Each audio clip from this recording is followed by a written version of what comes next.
3.2 ಸರ್ಕಾರದಲ್ಲಿ ರಾಜ್ಯದಿಂದ 5 ಸಚಿವರು ಪ್ರಮಾಣ ವಚನವನ್ನು ಸ್ವೀಕಾರ ಮಾಡಿದರು. ನಿರ್ಮಲಾ ಸೀತಾರಾಮನ್, ಎಚ್.ಡಿ. ಕುಮಾರಸ್ವಾಮಿ, ಪ್ರಹ್ಲಾದ್ ಜೋಶಿ, ಶೋಭಾ ಕರಂದ್ಲಾಜೆ ಹಾಗೆ ವಿ ಸೋಮಣ್ಣ.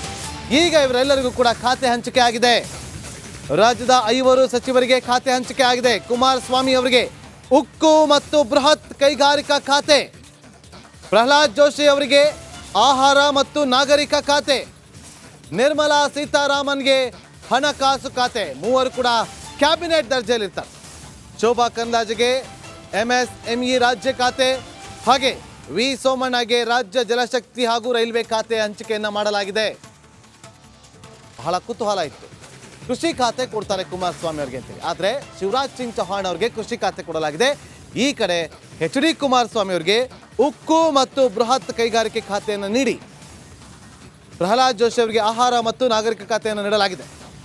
ನಿರ್ಮಲಾ ಸೀತಾರಾಮನ್ ಅವರಿಗೆ ಮತ್ತೊಮ್ಮೆ ಹಣಕಾಸು ಖಾತೆಯನ್ನು ನೀಡಲಾಗಿದೆ. ಕಳೆದ ಕ್ಯಾಬಿನೆಟ್ನಲ್ಲೂ ಕೂಡ ವಿತ್ತ ಸಚಿವೆ ಆಗಿದ್ದಂತಹ ನಿರ್ಮಲಾ ಸೀತಾರಾಮನ್ ಈ ಬಾರಿಯೂ ಕೂಡ ಹಣಕಾಸು ಸಚಿವೆಯಾಗಿ ಮುಂದುವರಿಯಲಿದ್ದಾರೆ. ಮತ್ತಷ್ಟು ಮಾಹಿತಿಯನ್ನು ಕೊಡೋದಕ್ಕೆ ನನ್ನ ಹಿರಿಯ ಸಹೋದ್ಯೋಗಿ ಜಯಪ್ರಕಾಶ್ ಶೆಟ್ಟಿ ಈಗ ಲೈವ್ನಲ್ಲಿ ಜಾಯ್ನ್ ಆಗಿದ್ದಾರೆ. ಜಯಪ್ರಕಾಶ್ ಶೆಟ್ಟಿ, 5 ಖಾತೆ ಹಂಚಿಕೆ ಮಾಡಲಾಗಿದೆ. ಈ ಖಾತೆಯ ಮಹತ್ವ ಜೊತೆಗೆ ಇದು ಕರ್ನಾಟಕದ ಮೇಲೆ ಯಾವ ರೀತಿಯಾಗಿ ಪರಿಣಾಮವನ್ನು ಬೀರುತ್ತೆ ಮುಂಬರುವಂಥ ದಿನಗಳಲ್ಲಿ, ಅಭಿವೃದ್ಧಿ ವಿಚಾರವಾಗಿರ್ಬೋದು, ಬೇರೆ ಎಲ್ಲ ವಿಚಾರವಾಗಿ ಮಾತನಾಡೋದಾದ್ರೆ ಜಯಪ್ರಕಾಶ್ ಶೆಟ್ಟಿ.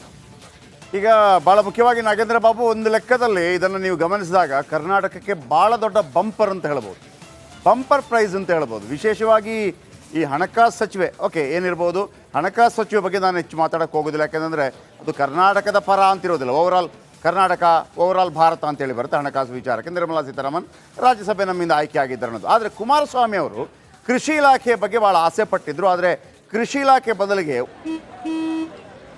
ನಡಿ ಈಗ ಶುರು ಮಾಡೋಣ. ಕೇಸರಿಯಿಂದ ಮನೋಲ್ಲಾಸ ಮನಸ್ಸು ಮತ್ತೇರಿ ಕುಣಿದಾಡಿದೆ ನೋಡು, ಮನಸ್ಸು ಮತ್ತೇರಿ ಕುಣಿದಾಡಿದೆ ನೋಡು.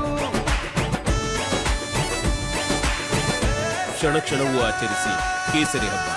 ವಿಮಲ್ ಬಾಯಲ್ಲಿ ಹೇಳಿ ಕೇಸರಿ.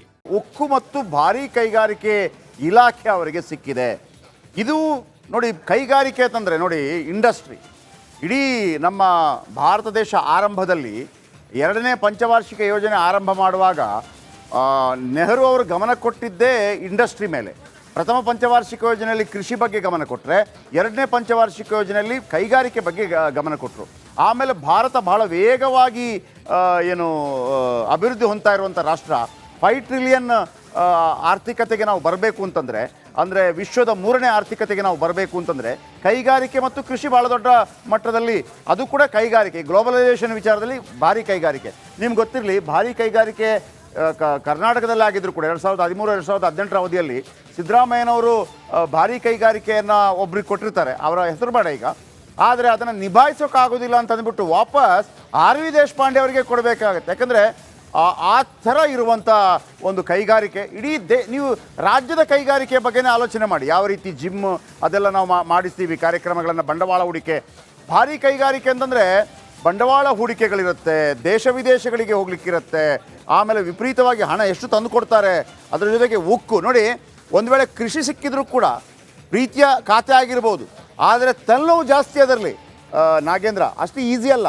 ಅಥವಾ ಅವರಿಗೆ ಜನಸಂಪನ್ಮೂಲ ಸಿಗ್ಬೋದು ಅಂತ ಹೇಳ್ತಾ ಇದ್ರು. ಮತ್ತೊಂದು ಜಲಸಂಪನ್ಮೂಲ ಅಷ್ಟೇ, ಅದು ಹೇಳ್ಬೋದು ನಾವು. ನಮ್ಮದೇ ಎಷ್ಟು ಜಲಕ್ಕೆ ಸಂಬಂಧಪಟ್ಟ ಅನೇಕ ವಿಚಾರಗಳು ನೆನೆಗುದಿಗೆ ಬಿದ್ದಿದೆ. ಅದು 5 ವರ್ಷದಲ್ಲೆಲ್ಲ ಪೂರ್ಣಗೊಳಿಸುವಂಥದ್ದಲ್ಲ. ಆದರೆ ಉಕ್ಕು ಮತ್ತು ಭಾರೀ ಕೈಗಾರಿಕೆ ಇದೆಯಲ್ಲ, ದೊಡ್ಡ ಮಟ್ಟದಲ್ಲಿ ಕುಮಾರಸ್ವಾಮಿ ಅವರಿಗೆ ಒಂದು ರೀತಿಯಲ್ಲಿ ಹೆಸರನ್ನು ತಂದು ಕೊಡ್ಬೋದು. ಅವರದನ್ನು 100% ರೀತಿಯಲ್ಲಿ ಕೆಲಸ ಮಾಡಿದರೆ, ಆಮೇಲೆ ಅದರಲ್ಲಿ ತುಂಬ ತೊಡಗಿಸ್ಕೊಳ್ಬೇಕಾಗತ್ತೆ. ಸುಲಭ ಇಲ್ಲ, ತುಂಬ ತೊಡಗಿಸ್ಕೊಳ್ಬೇಕಾಗತ್ತೆ. ಖಂಡಿತವಾಗ್ಲೂ ಅವರಿಗೆ ಒಂದು ಒಳ್ಳೆಯ ಹೆಸರನ್ನು ತಂದು ಕೊಡಬಹುದು, ದೇಶದ ಮಟ್ಟದಲ್ಲಿ ಒಂದು ಒಳ್ಳೆಯ ಹೆಸರನ್ನು ತಂದು ಕೊಡಬಹುದು. ಮತ್ತು ಅವರಿಗೆ ಅವ್ರದ್ದು ಕಳೆದ 1 ವರ್ಷದಿಂದ ಒಂದು ತೀವ್ರ ಹಿನ್ನಡೆಯಾಗಿತ್ತು, ಮತ್ತೊಮ್ಮೆ ದೊಡ್ಡ ಮಟ್ಟದಲ್ಲಿ ಮೇಲಕ್ಕೆ ಬಂದಿದ್ದಾರೆ ಅಂತ ಹೇಳ್ಬೋದು.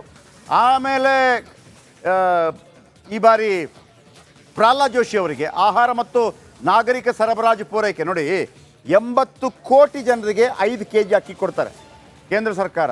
ಇದೆಲ್ಲವೂ ಕೂಡ ಈಗ ಇವರ ಅಂಡರಲ್ಲಿ ಬರುತ್ತೆ.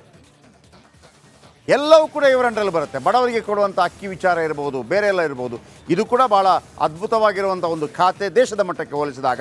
ಇನ್ನು ಈ ಹಿಂದೆ ಕೆ ಎಚ್ ಮುನಿಯಪ್ಪ ಅವರು ರೈಲ್ವೆ ರಾಜ್ಯ ಖಾತೆಯನ್ನು ನಿರ್ವಹಿಸಿದರು. ಅಲ್ಲೂ ಕೂಡ ಭಾಳ ದೊಡ್ಡ ಹೆಸರು ಮಾಡಿದ್ರು ಅವರು. ಅಂದರೆ ಕೋಲಾರ ಭಾಗದಲ್ಲಿ ಆ ಬೋಗಿಗಳ ನಿರ್ಮಾಣದ ಇದೆಲ್ಲ ತುಂಬ ಮಾಡಿದ್ದಾರೆ. ಈಗ ಸೋಮಣ್ಣ